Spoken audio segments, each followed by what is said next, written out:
My name is Matt Eicheldinger. I teach 6th grade language arts at YZ Central. I'm Christy Bowling. I teach 6th grade also. I teach science at Central. I'm Joanna. I teach 6th grade social studies down the road at East. We just wanted to give you a brief glimpse of what we've experienced in the past couple months with one-to-one iPads at the middle school level.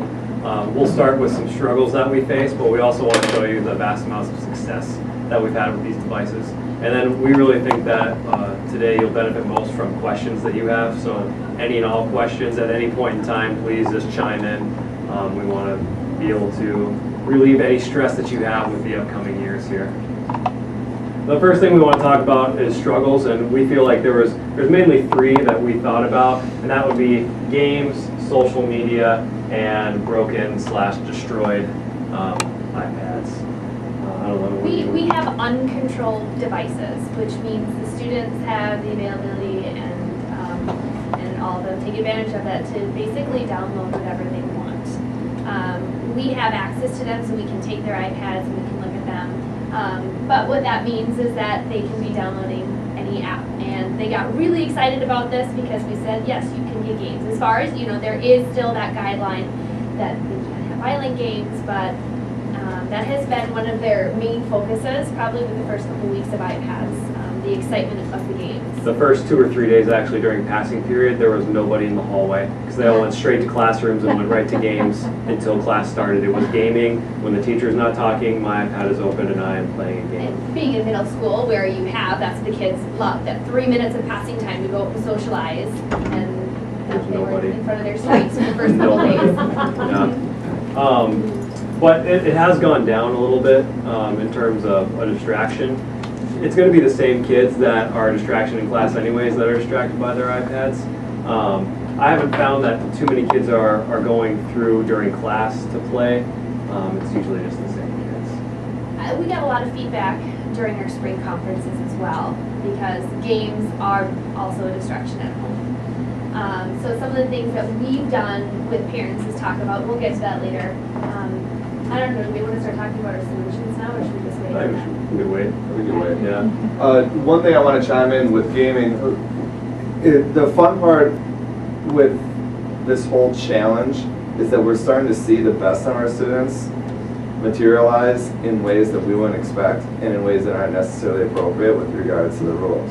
For example, Clash of Clans, if you don't know what that is, you obviously don't have a middle schooler, but it became such a problem that the district one night shut it down. So the next morning, rumors starts to spread, they shut down Clash of Clans, we can't play. And it wasn't that they couldn't play, it was the social networking aspect. They were integrated socially within the game. And they were no longer able to do that during the day. Well, it affected them so much that they couldn't go through our system and block them out, that some of the 8th graders created mobile hotspots on their cell phones and had their phones in their pocket so that they can go through those. Now, there's one element saying that's against the rules, you shouldn't have your phone with you anyway, but the other element is, wow, the creativity, the problem solving, it's one of those things that really tells us our struggles are, we're in this sort of honeymoon phase where we're still trying to figure out a lot of it, and I'm sure that that you guys have your own individual, for the teachers that already have them, and the 4th and 5th grade teachers, you're going to have those where you're going to learn a lot. Messaging, don't message during class. It wasn't a huge deal for every student, but group messaging became a big deal for us, where a kid would send out a message to 50 kids. And next thing you know, they would be getting notifications because every single time someone responded, it went to all 50 kids. And it's difficult to track down who started that group message and if it's appropriate, and some kids don't want to be on it. You're looped into that. So if something inappropriate comes across with that text message, you're in now. So, but on the other hand too, you can use iMessage, you can do some great things. And yeah, depending, some kids file share over iMessage because the files are too big to send in an email. So, I had students who wanted to be partners for a project, and they FaceTimed and messaged to complete their project. So they're getting things done that they really want to get done. Some kids have asked if they could FaceTime at home when they're sick, and I haven't let go of that much power yet. Well, the last one is broken iPads. You'll find that the students who get to carry them around, they cherish them greatly. And if they break them, I have found they don't really want to show you because they are embarrassed that they broke this magnificent piece of equipment. But in terms of complete shattering like that, there hasn't been too many. Maybe a chip here and there. But you'll have your own policies of, can it be opened in the hallway? Should you power it down? How should you stack your iPad? All those things will be pretty clear from the first few days.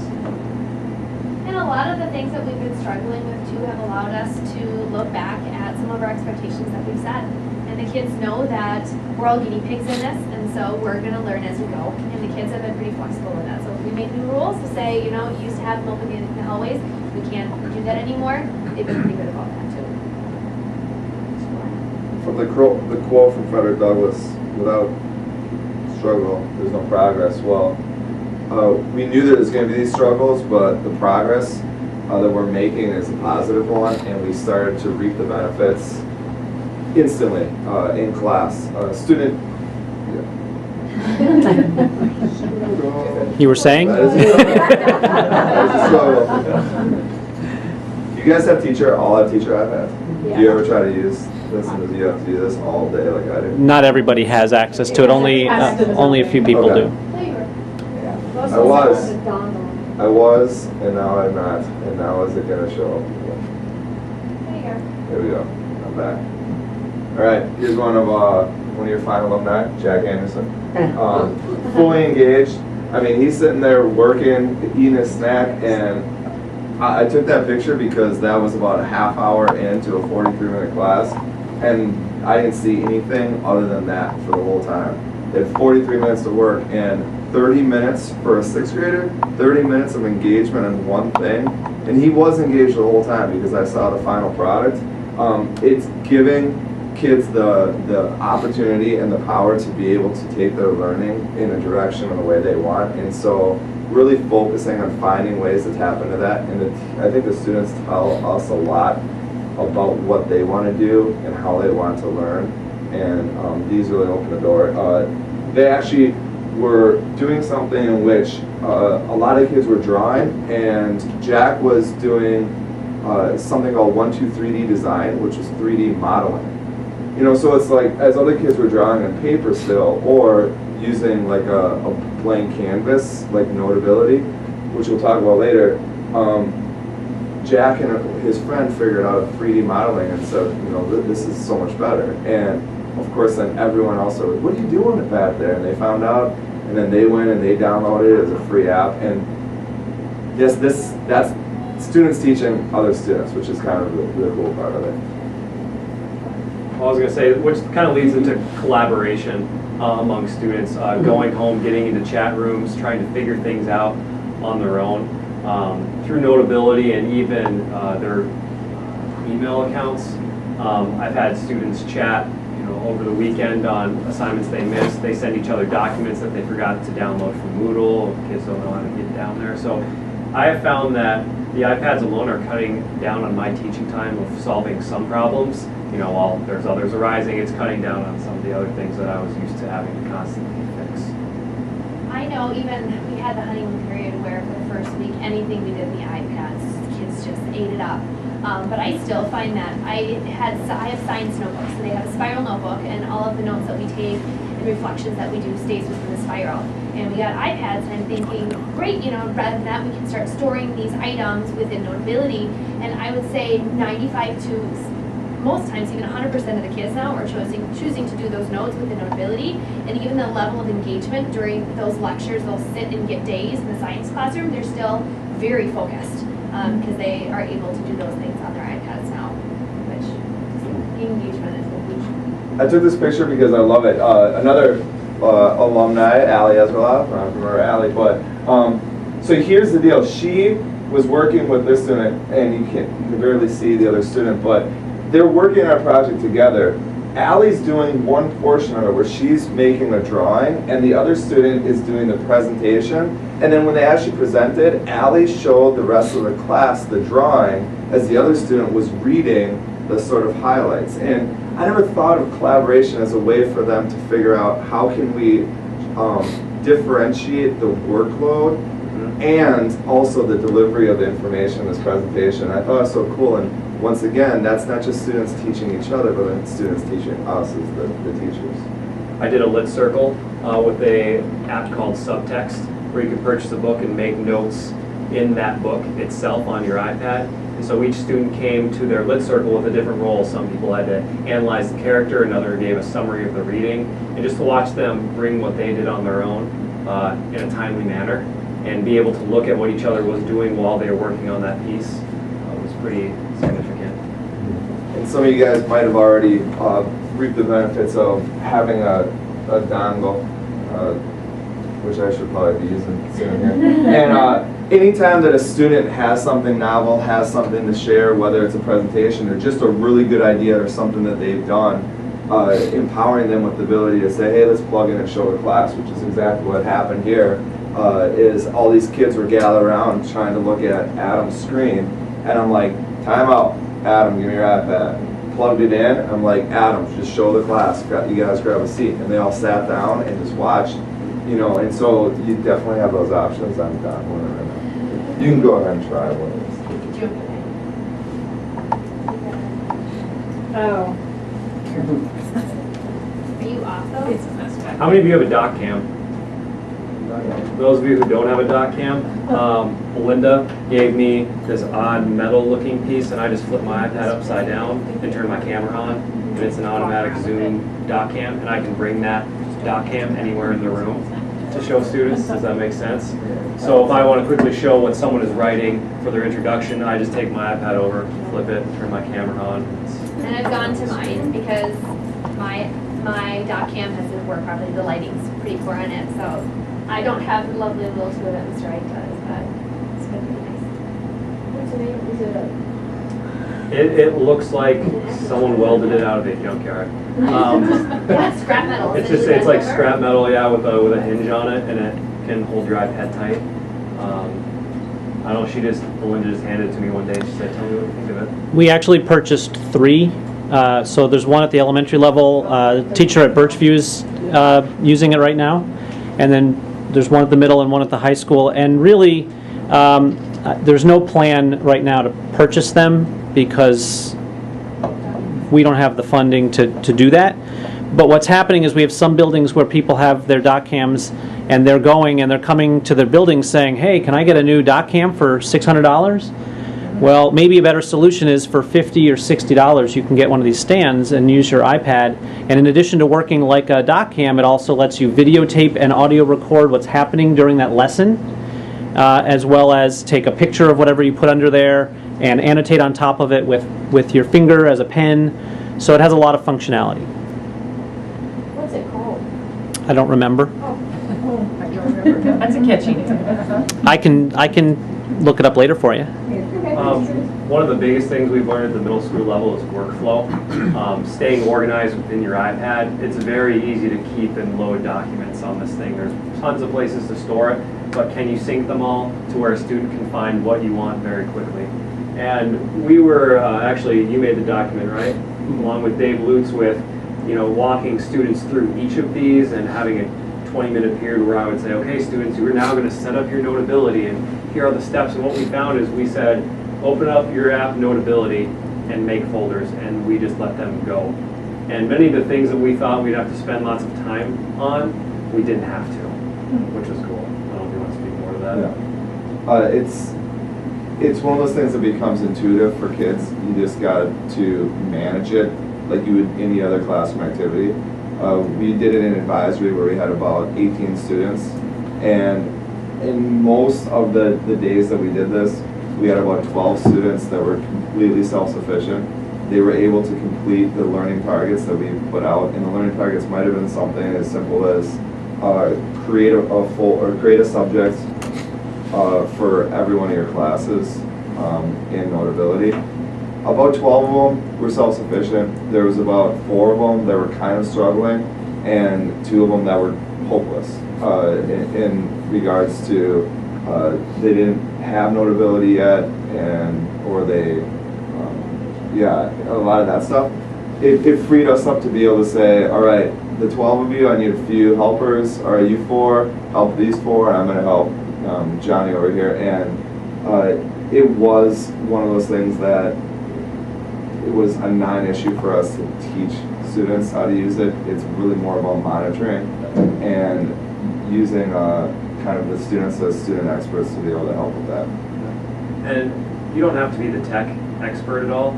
You just need to understand how to do this. And I went through the document on my own so that I could become not an expert, but at least show students if they were stuck. So you don't need to know every single inner workings of these apps. You'll discover those as you go. So what we then presented was something for teachers first. We focused on making sure every teacher felt comfortable with how we were going to build expectations for student workflow. They needed to know how to set up Notability so that they had a place to put stuff when we gave students access. And so we created this document in which it walked them through step by step.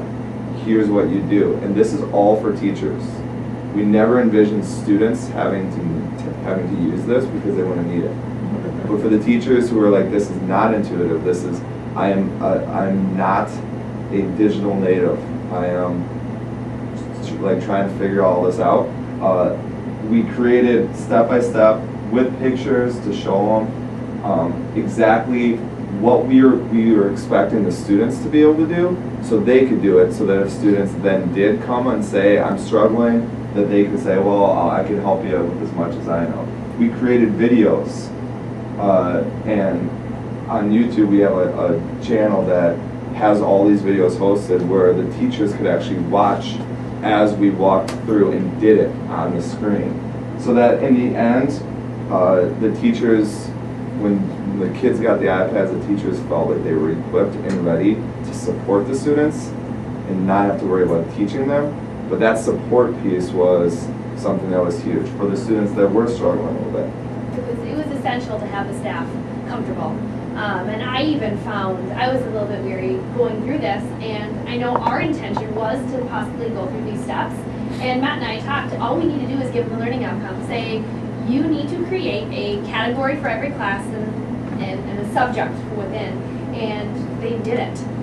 And they were doing things above and beyond our expectations. Cool, did you know you can make a little icon for this, or here's how you change colors? So it was a really great opportunity to display that, have the kids plug in and show each other how it worked.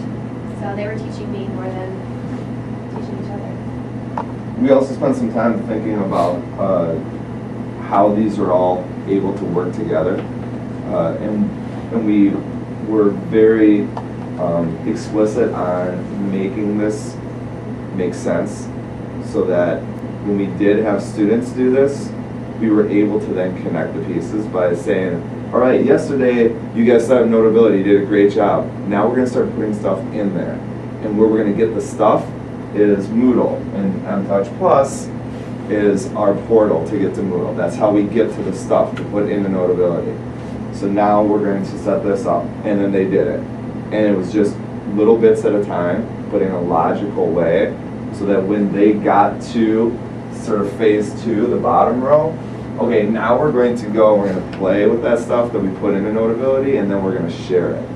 You know, and so the students started to kind of understand how a normal routine of teachers saying, okay, go to my Moodle page, get this, open it up, read the instructions, fill it out, and then email it to me.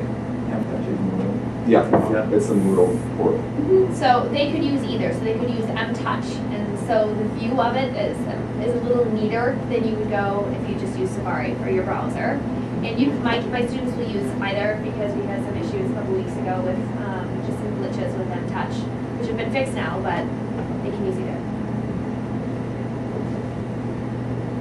So it was one of those things that I think in the end ultimately made teachers ready, and then for some of those struggling teachers actually a little excited to start using these, because there was a lot of fear, there was a lot of anxiety, and that flow map kind of took that anxiety away.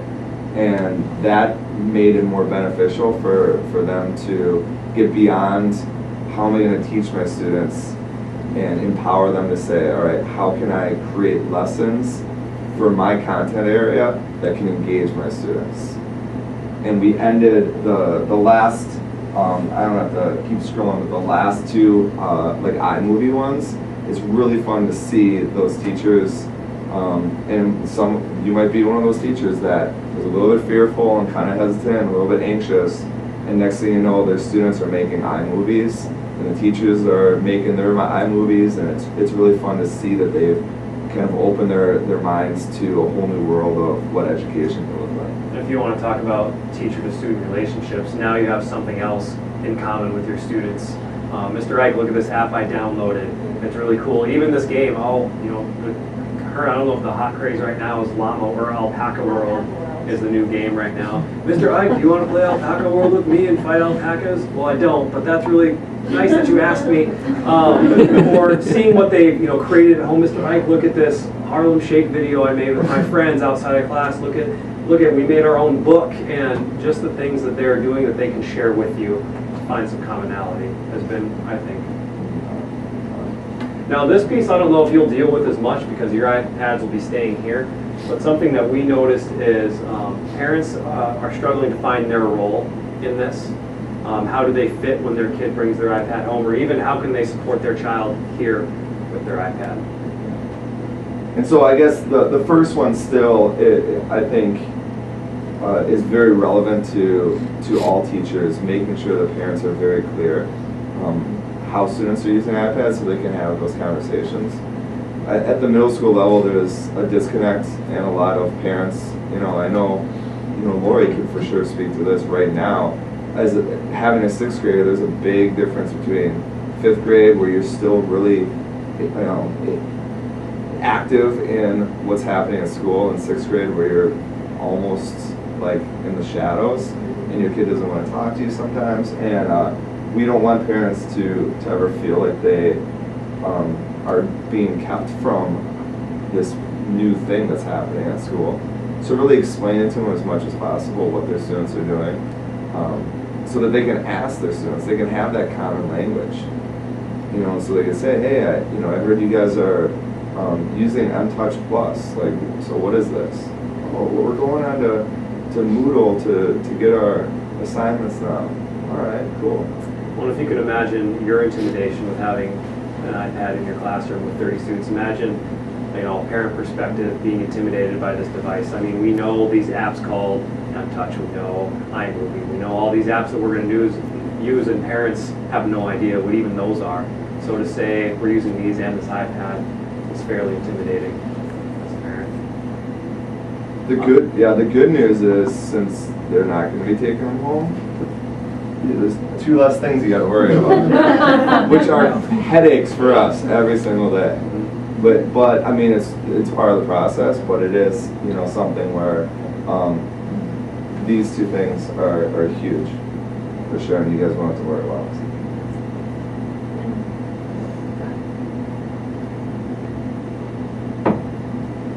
You need to have some policies set in place before they come to your classrooms. I know you already have some, but you're going to have more of them, and with more comes some more potential problems.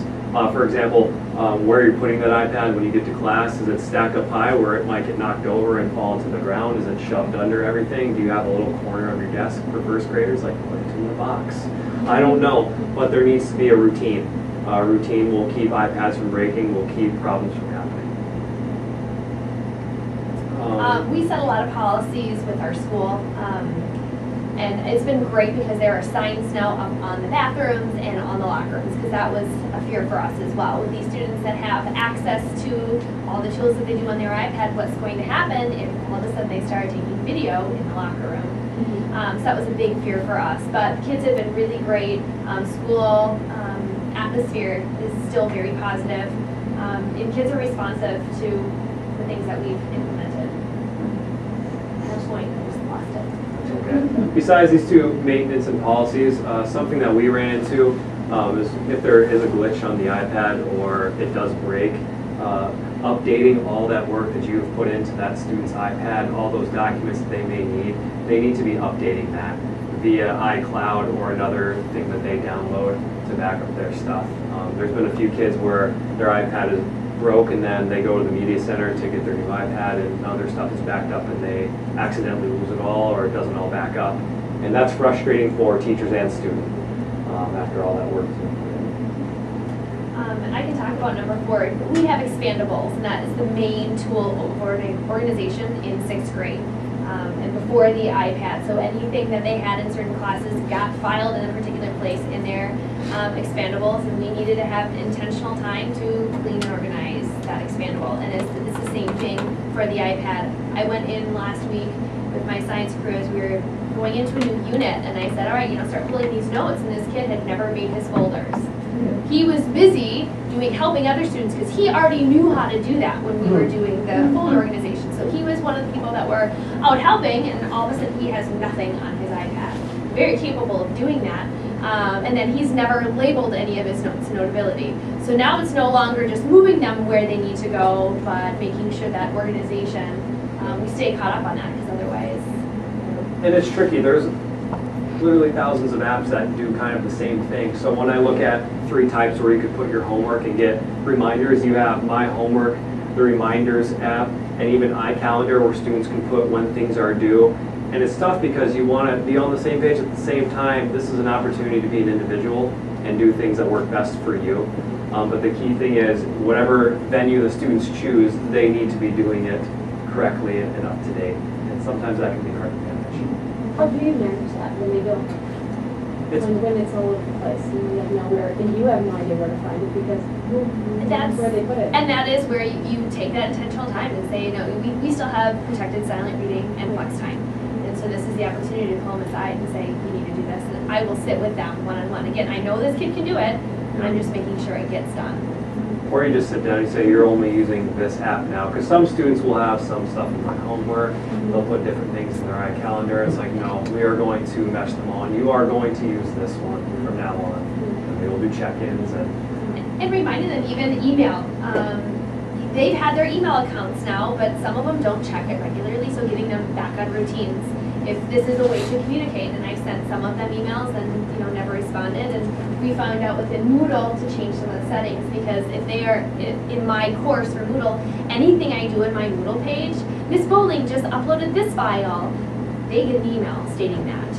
And so when I'm going through for my unit, adding all these resources, they're getting email after email, and all of a sudden they're completely overloaded and really don't go back and take the time to clean out and organize.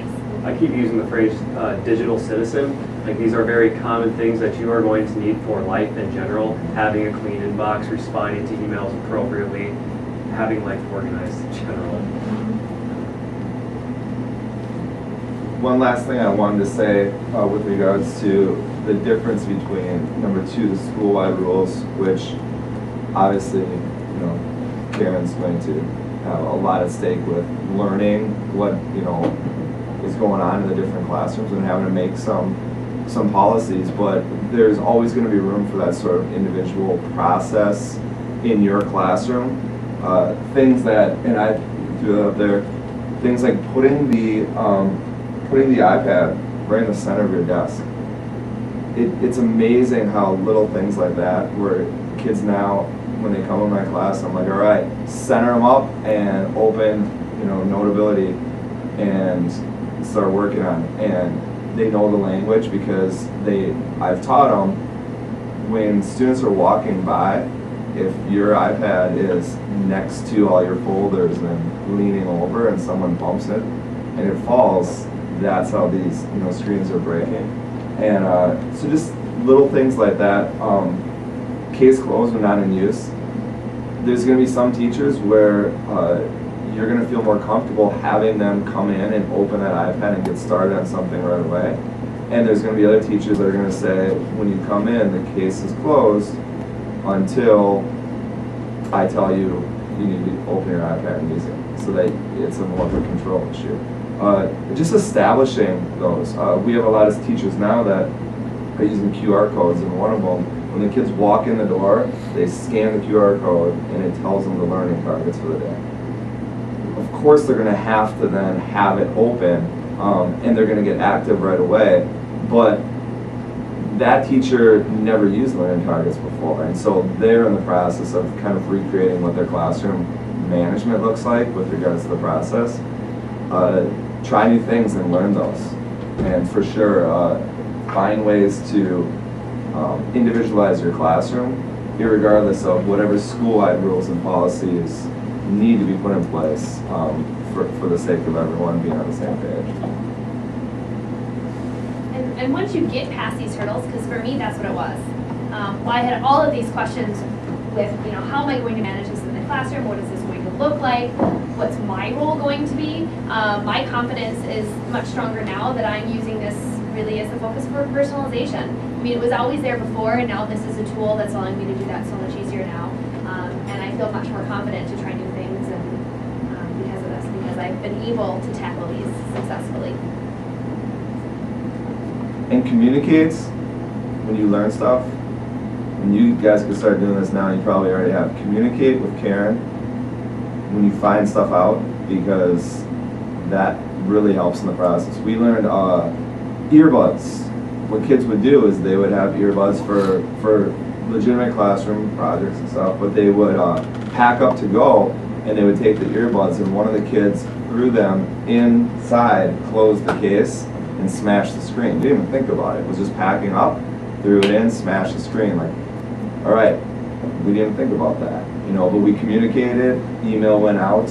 Just remind students, unplug the earbuds, put them in a separate place. Hasn't happened again. Little things like that could definitely help. And as teachers, we love to get that information, because every little thing will help in this process. In the end, I think it's helped make learning the content the number one priority, and not having to worry about teaching expectations, teaching routines with regards to the iPads. Yeah, absolutely. We just blasted you with all this stuff. So you said the IM thing, you can't, this is my exposure to the iPads is in 6th grade success program at East that I go to after school 2 days to help out some of my babies from last year. And they're IMing each other. And it's happening as they're in there, and someone's at home and it's coming through, and then they tell me stories and they tell me things that are going on. That to me is like, oh my God, are they all doing that? How can we catch them? How do you stop them? Because to me, that seems like a gigantic problem. And I mean, I've got kids sending pictures. Yeah. These kids that I saw on the iPad said, I'm drinking a beer, and sent a picture of a beer. Things like that. And it's coming through, and they're in school, still working on their homework, and someone's at home sending this to them. Or, oh, I got to go, you know what I mean? So I'm like really concerned. We're going to refer to Dave on this one. Well, the one thing I want to point out is messaging will not be turned on for 4th and 5th grade. So you won't have that issue here. I do think it is an issue at the middle school, but again, it's an issue that kids are contending with anyway. They are already coming to school with devices. Right. They already have access to texting, etc. So what this is doing is allowing us, in our role, to start to address what does it mean to be organized, to be successful, to be efficient in the world that these kids are going to be graduating into. And so we are having to address new issues with our students. And just like anything else that happens in your classroom, the kids rat each other out. Oh, yeah. Sixth grade still does. 6th grade still does, 8th grade still does to an extent. It happens when it needs to happen. If students see something that they're not comfortable with, they will let you know. And that's how we usually find out most of the things that happen. That or the blame police. Right. So they won't have access to any IM, and then They won't have access to IMing. They also won't have access to the App Store at 5th grade. These are managed devices still. Okay. So the issue of kids going and downloading games will not happen here. So that's something that you can take off your plate. Good. I didn't want them IMing in the middle of that. I'm like, oh no. No way. The process of getting things from Moodle to your iPad is pretty efficient. Pretty seamless. Oh yeah. Yeah, you want to show? So if I go into my Moodle page and log in, and it saves their information so that it's really this quick for students to go in, and they'll see all the courses, and so their list, it might make me authenticated then. Better if you're not logged in already. We had issues at the beginning with, all teachers were downloading things in the server, or I'm using the correct terminology. It was going slower than we would have liked to download documents. They fixed that issue. It's literally a click and it's right in Notability, ready to do. And once again, you teach the kids the organization of my Moodle page. They know that we're in a particular unit, and I say, okay, go online, we're in Target 2, get your sound notes. And so they know the process, and it will take a couple minutes. It's dependent on the connection. Really, that's the only thing that would slow us down. It looks, oh, there you go. So they'll have all their courses that they've enrolled in. So they can go to my course and they can see the whole course, and they can actually use the tabs on the right-hand side for resources if they want. But most of the time, they'll just scroll down to the bottom and they'll go to the project guidelines. They open in Notability. You guys are fine with it, you don't it's effective. Oh, yeah. Well, that's what our district decided on. That's on everybody's. Yeah. And it's, And now it's in there, so it's basically, and it's a PDF, so they can't change anything within this document, but they can now add to it. So that's Notability. On the left side, you'll see the folders he created within folders, subjects. and then they're able to, within here, if they wanted to, they could annotate this, and then they could email it right to us. So, And it's been great. I've done that for certain kids that want more feedback on lab activities or whatever it may be. Or we did a clicker quiz, so I made it into a PDF. We didn't have time for it in class, so I just put it in the PDF, put it on my Moodle page. They answered the questions. They said, send it to me. I'll correct it. And I had about 15 kids that did it. It took me about 30 seconds for each kid just to go through, note, send it, and send it right back to them. So it's pretty good feedback there. I also used Moodle for a review one day. So I went on and I had 4 different areas within the summative I was going to give, and for each area I made a Moodle quiz that were 4 questions. And I did not have many parameters set up within Moodle because I'm still trying to figure out Moodle myself, get more comfortable with that. And based on their score, if they got them all right, they went to the next target area. And then they went to the next target area. And if they got through and they were comfortable in all the target areas, they had extension activities. And if they weren't, and if they did not do very well in the quiz, they had resources available. So they had videos that they could watch, or other documents that I provided on Moodle, which was my first glimpse at that whole self-paced classroom. For me, it was just used as a review, but again, 100% engagement. The kids had their earbuds in the whole time. They were excited, and it was pretty wonderful to see. So it's another way to use that. I'm a big fan of Google Drive. What I do, since I'm language arts, if I have students typing a paragraph to a 2-page paper, I have them share that document with me right away, so that on my computer, as they're typing, I can click on students A's paper and watch them type, and I can quickly send a quick message to them for feedback, and then go to my next student and just quickly look. And that's also helped with students losing things, like, you didn't lose it because I had it and it shared with me. And they say, oh, I worked on it last night. No, you didn't, because you last updated it on Tuesday. So Busted. that doesn't happen that often. We don't have that though, they want to. But also with Moodle, and I've only experimented with this a little bit, and maybe you have more, is doing self-paced or even flipping your classroom. So I've had students come to class and I have maybe 6 or 7 Moodle activities, and then we take a quick formative quiz. How did you do based on that score? Here are the things you're going to do in class today. And then you move forward whenever you're ready. And I think that's kind of the direction where we're going now at our school, because we felt more comfortable with where we're at with these iPads. We can take it to that next level. You have the SAMR model, right? I mean, we're moving up there. We're moving where we're doing things that you wouldn't have been able to do with an iPad, but without the iPad before.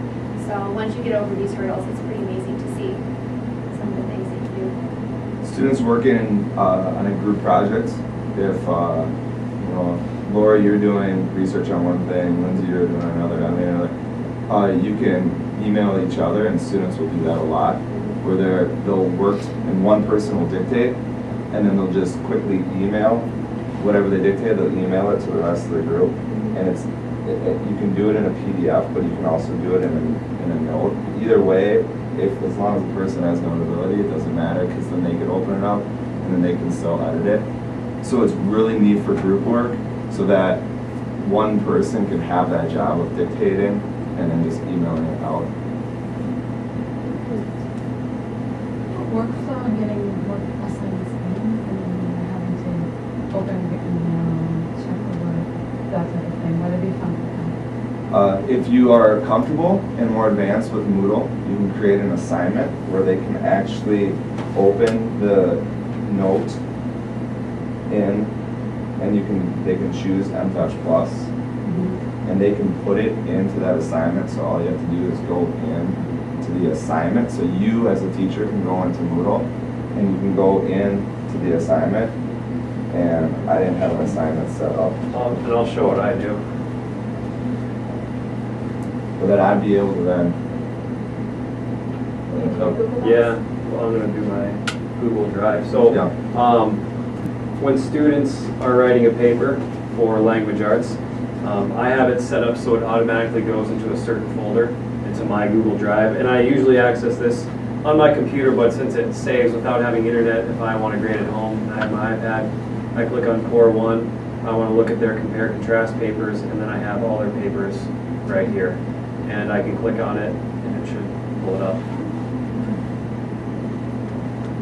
And then can you make notes directly on that thing?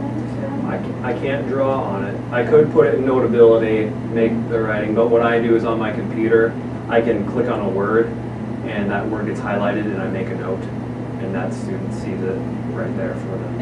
And our students are used to working this way on a computer, not on an iPad yet, but I use Google Drive and Moodle extensively with them. Yeah. So they're already working this way, just not with an iPad yet. Brenda, how do you feel about their ability to get into Notability and set up folders and stuff like this? I'm sure that they can, but since I haven't worked with them with the iPads yet, I can't promise that. And then I know we're still working on student response systems. So do you have clickers at the elementary level? Right now I'm helping pilot, and Christy is as well, the app for the iPad. So being able to see the question on your screen, you don't have to look at this up here. We're looking at other ones called Socrative, where you can actually draw your answer and send that in. You can move that to the first grade as well. Yeah. It's not the deal. Forgetting the other one too. It's been really good. It gives you immediate feedback and then plays it all. So I do want to be clear about one thing about responseware. Yes. It is formative only at this point. So your summative tests, your unit tests that you sometimes give in math and language arts, those would not be able to be done right now today, would not be able to be done in responseware. I would expect that to change. They're constantly doing updates and making changes, but today you would probably still need to use your clickers for some things, and then use responseware or Socrative for more of your formative types of things. And if you can, I use clickers a ton for formative assessment, and then I got really excited when I first got them and said I'm going to try it for a unit test, for a summative test. And I had always, prior to that, I'd always used Moodle, and the students took the summative assessment on their clickers, worked just fine, and then afterwards it showed them a score, and they said, which ones did I get wrong? I'm like, I can't tell you that yet. They're like, they gave me that look like, why'd you send us backwards? Like, come on. And I had never used them again for a summative. Moodle is such a great platform for not everything, but for true, false, multiple choice, short answer, with word bank sort of summative assessments, because it's instant feedback and it gives you the ability to allow students to be able to use that assessment in different ways. And it's accessible through Untouch Plus. Now my students just go to Untouch Plus and they do their assessments. Yeah. I've done, go ahead. I'm just going to throw in one more. Moodle online quizzes are terrific and very powerful. So they're not the most intuitive for setting up. So it takes a little practice to get used to it because there's so many options. So call you. So yes, of course, call me or ask Karina. You have an in-house expert here. But also another tool that you can use is Google Forms. If you haven't set up a Google form where you create the questions and then it takes all of their answers and plugs it right into a spreadsheet for you. There's even a plugin with Google Forms called Flubberoo that will automatically score it for you. So you have autocorrect as well. And then you can take that form and embed it into Moodle. So if you're like, I really want to focus on Moodle, that's great. Just make the form, make it a link in Moodle, and kids can then take it. So it's maybe easier to set up, although I would say Moodle online quizzes has more power. Yeah. So start to think about, it's overwhelming. There's a lot of options. But one thing you may want to start to explore are how can I have some new options for those online quizzes, those formative assessments as I'm teaching my And it students. does, the deeper you go in, I mean, I was in a session this morning as we had the direction of that, that blended self-paced classroom where you can control when kids go into different documents. What is that? It's the Conditional assignments, something, yeah. Oh, where yeah. you- personal design. The,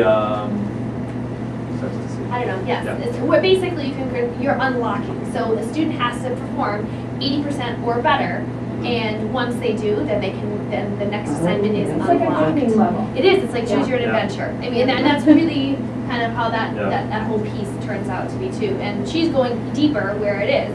Like, you've done this, you've unlocked these next levels, which one do you want to do? It's pretty cool. I mean, all of us, for those of us, like, I feel somewhat comfortable in Moodle, but that is digging a lot deeper. So. There's very few people right now who can do what Kaylee's doing. Oh no, Keely is kind of pioneering. But I think that's sort of the next frontier, Yep. right? We see a lot of possibilities of what Moodle can do for us in the area of personal learning, and that's one of the things.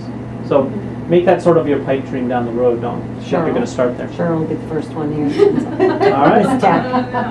How much time, how much time do you guys think, Right. getting these devices that you put into, obviously putting all of this digitally, your documents, your projects, uploading it to Moodle? How much time on your part do you feel like?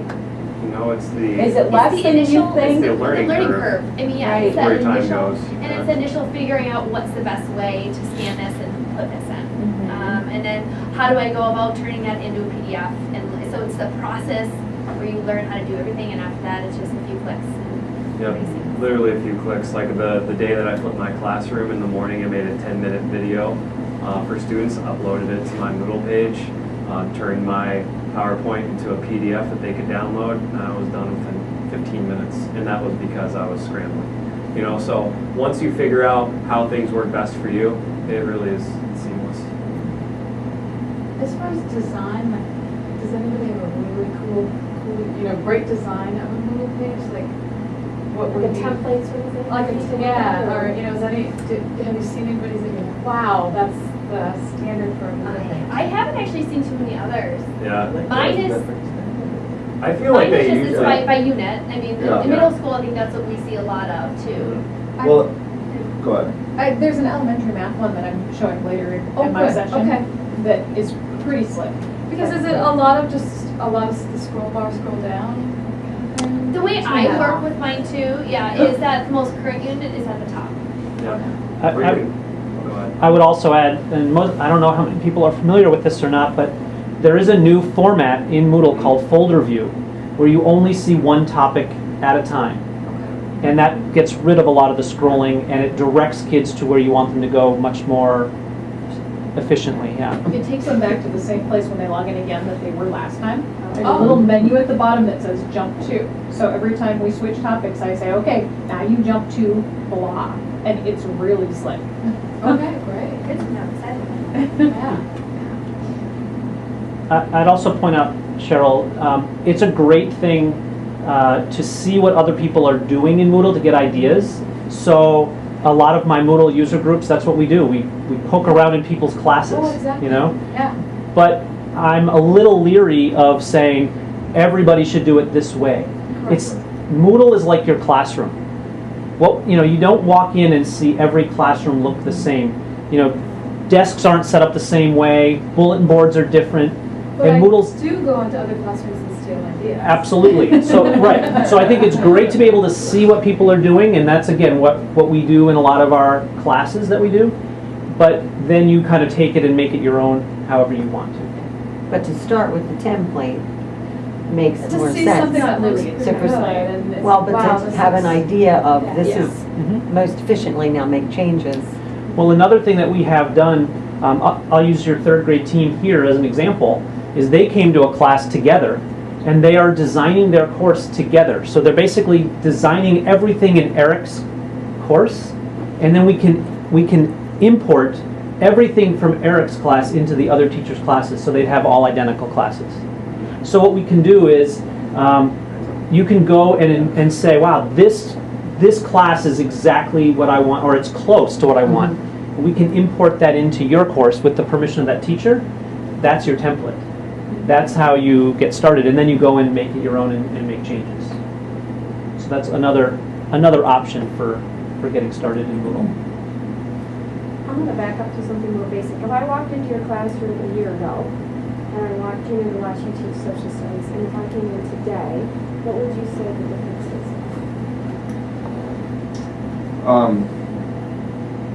is? Students are accessing and engaging in their learning with a lot less guidance from me. We still talk about learning targets and expectations, but the engagement is immediate, and not the direction, the heights to which we are engaging in things are much greater now because the students are empowered in their learning. My answer would be you'd hear less of me talking and more of my students. And I think the goal, and we saw a great example again this morning at our staff development, is me as a facilitator rather than a teacher. And I've noticed that change. I'm not standing up in front of my smartboard anymore. I'm hunched over at different groups while they work, listening to what they're doing, helping them when they're stuck. That's been my biggest change. So you're coming in with like a mini lesson, basically you start off with your learning targets for your mini lesson for the day, and then they just are working? It depends. I mean, I feel like what we saw today, this personalized learning, that's very large. That is hard to do, and that takes a lot of time. So I pick and choose my lessons that cater to that better. Like if I need them to be able to recognize 4 different types of figurative language and poetry, that might be a great lesson where I have them watch a video when they walk into class and then they go out on their own. Whereas if I'm teaching how to write a short story, that might be a whole class discussion. So it really depends on the lesson, and I think ideally you'd like to be at self-paced everything to let students get where they all want to be, but that takes a lot of prep time. That's all I got. And Matt, I'm gonna guess that you've only been doing this for what, 7 weeks, 8 weeks, something like that? Yeah. Maybe. Yeah, since Wolf Ridge. So end of January? End of January. Yeah. So. We had them for like 2 weeks before Wolf Yeah. Ridge, and then we went to Wolf Ridge. Yeah. So let's say about 2 months, right? Mm-hmm. So you haven't transformed everything you do, but you have transformed pieces, and now you build on that, and next year you'll do more with that, and so on. And So I know it for takes me time. I know for me it's really frustrating because I see where I want to be, and I want to get there now, and that takes a lot of time. And so just stepping back and saying, okay, I'm just going to do this one thing, and I'm going to do this one thing really well for the next 3 weeks, and then I can build off of that next year. That's been, sorry. That's exactly what I was going to say. I mean, for us, it started with, all right, let's take this our learning target document that has been in their spiral notebook, put it on Moodle, and now they can have this tool to write on. I mean, it was just really transforming, and now rather than using their science notebook, they have their iPad. I mean, so it really was just, it was replacing at first. But even those types of little things have made my class work so much more efficiently. Students don't have to worry about sharpening their pencils anymore, or, you know, losing papers, or needing more copies. Little things that are now making the pace go a little bit faster. That was kind of my question, like, so there's less paper and writing the pencil and more. But it's funny because they still, what do you mean they still need to bring a pencil? Yeah. But it is, they can. And we have found that it is good to take a break from screen time and step away and go back to where you need to be. And I think that was my big aha takeaway moment from this morning, seeing the teachers who are working in the direction of self-paced, because I'm thinking it's all iPad, 100% iPad, and I walked into a classroom seeing this in action, and they use the iPad, and that's all it was. So they're guided from Moodle, but they're still in their math workbook. They're still doing different activities. They're rolling dice, and they're still doing things that I'm glad I was able to see, because I really had this vision. It's all iPad all the time. And that was the greatest thing for me to leave, thinking, okay, I can do this. Because it's still, you know, for the kid who's ready for the extension, here you go, here's this video that I already created ahead of time, or I found and I've collected for you, but now you go and do that, because you have the availability of the tool that allows you to do this now without me there to direct you. And I think a lot of us came in with the idea of, oh my gosh, we have to use this every day. And we thought our students would be like, hey, how come we're not using these today? But they don't. They really don't.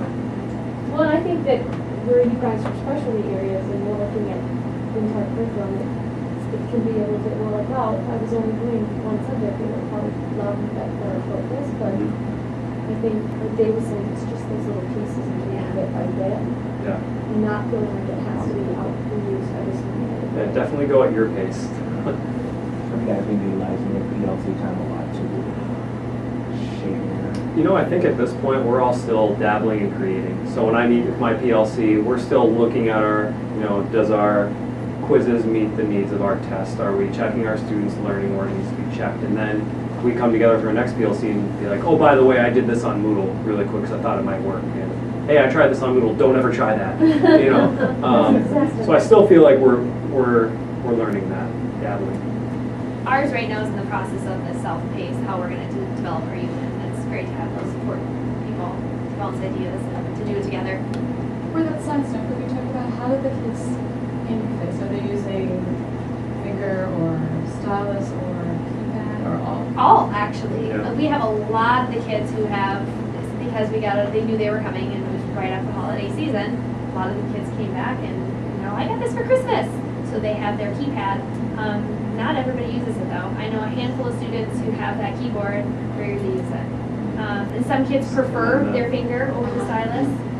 One kid bought a bucket online of stylus for like $40 and was selling them for $5 a pop at school. So a little entrepreneur. Nice. Yeah. The great thing is if you don't have your stylus, you just use your finger. That's right. So it is. It's like you don't have to worry about losing your pencil because it's right there. And one thing I really liked about that too, even when we diagram things in the science classroom, we talk about so many abstract things. We're talking about sound waves right now. And I said, you know, sound travels through medium. You don't know that because you can't see the air. In 6th grade, it's hard to grasp that and see these waves. So now they can draw them, and now you have the availability of changing colors. So it becomes much more powerful because I would love to have them use colored pencils in their notes. We don't have enough time for that. But a quick switch of the pen color now can do wonders, and highlighting tools and things that I didn't want to not waste, but I mean it took too much time to do. Quality, you haven't noticed, like, because they're using the stylus or anything, the quality of this separate? No, because some of the kids will go back and erase. Oh, I do that again. Make it neater. And it's a. And, you know, for longer assignments, like if we're writing, you know, maybe a paragraph or two, we're not writing it with our finger. Correct, But yeah. we're moving to keypads, or if you have no keypad on this, why don't you just write it? So. And because of the zoom tools on Notability, the kids can zoom in, they can still write pretty large and zoom out. So their overall notes are still going to be much more neater if I would have just had my template ready to go for them with a paper pencil. So Dave, do you know, are we having Notability on our? Yes. Yeah, Or- that's district. Notability is a standard tool that will be on there. Or if you're like me and you forget to put in copies the day before, instead you just scan it and put it in or put it on a Moodle page and ask kids to download it. What allows you to do that much easier? You know, if you did a formative assessment, you realize your kids weren't there, but you want to do something and you don't have time, and you know, respect that time of our para. It's super easy to do something on the fly. What do you guys think from an organization standpoint, do you feel that it's more intuitive or easier for kids to keep track of things on there versus like, this is a good way of our own way? That's really a lot There's a lot of If you things. set it up and take the time to set it up. Yeah. Like the students who thought he knew how to do it and was helping everybody else but himself, he's a mess. He's got Yeah. about 100 documents that don't have a home. Yeah. So, The kids that already struggle with organization yeah. will struggle right away. Yeah. The thing is, it's more intuitive because it's easier for them to understand how to manipulate the organizational tools because they're digital. Yeah. And it's the piece that he said about not losing stuff. In the end, I think became the biggest thing for us. Like they can't, you can make it so that they can't lose it. They might have to scroll do through a little it. longer, but they can't lose it. And And there is Yeah. actually the search tool Well, I was gonna say, has is there done a wonders search too, tool, because ability tool that if you misfile it, you can type in. Yep. Can't yeah, find it. and that's been the other thing with this stuff too. He's like, well, I know how to search for it, so I just need to do this. And it's like, well, that's still gonna take too much time. We need to make sense of this. But he, And the same is true with Google Drive too. And Yeah. in fact, I mean, I don't know, I like how you use them and I'd love to know more, but for something where I'm afraid that like students aren't, you know, we're gonna lose it or weren't gonna look at it, I would just put it in their Google Drive. I mean, I wouldn't email it to them, I just put it in there and you can do that. You put it in there and so when they're like, oh, they're like, where is it? It's already in your email. Just go, I shared it. Right? Are you an enabler? And one of the things that I don't know if everybody's aware of is you can make folders in Google Drive, and then you can share that folder. So what some teachers will do is they'll make a folder called Core 1, for example, and then they'll share that to all the students in that class. Then when kids put things in that folder, it's automatically shared to you. So every kid just makes their document, or in Notability, I don't know if you noticed, but when you send it to Google Drive, it asks you what folder do you want. You click on that, you select the folder, it immediately goes to you, and it's already organized into a folder for you.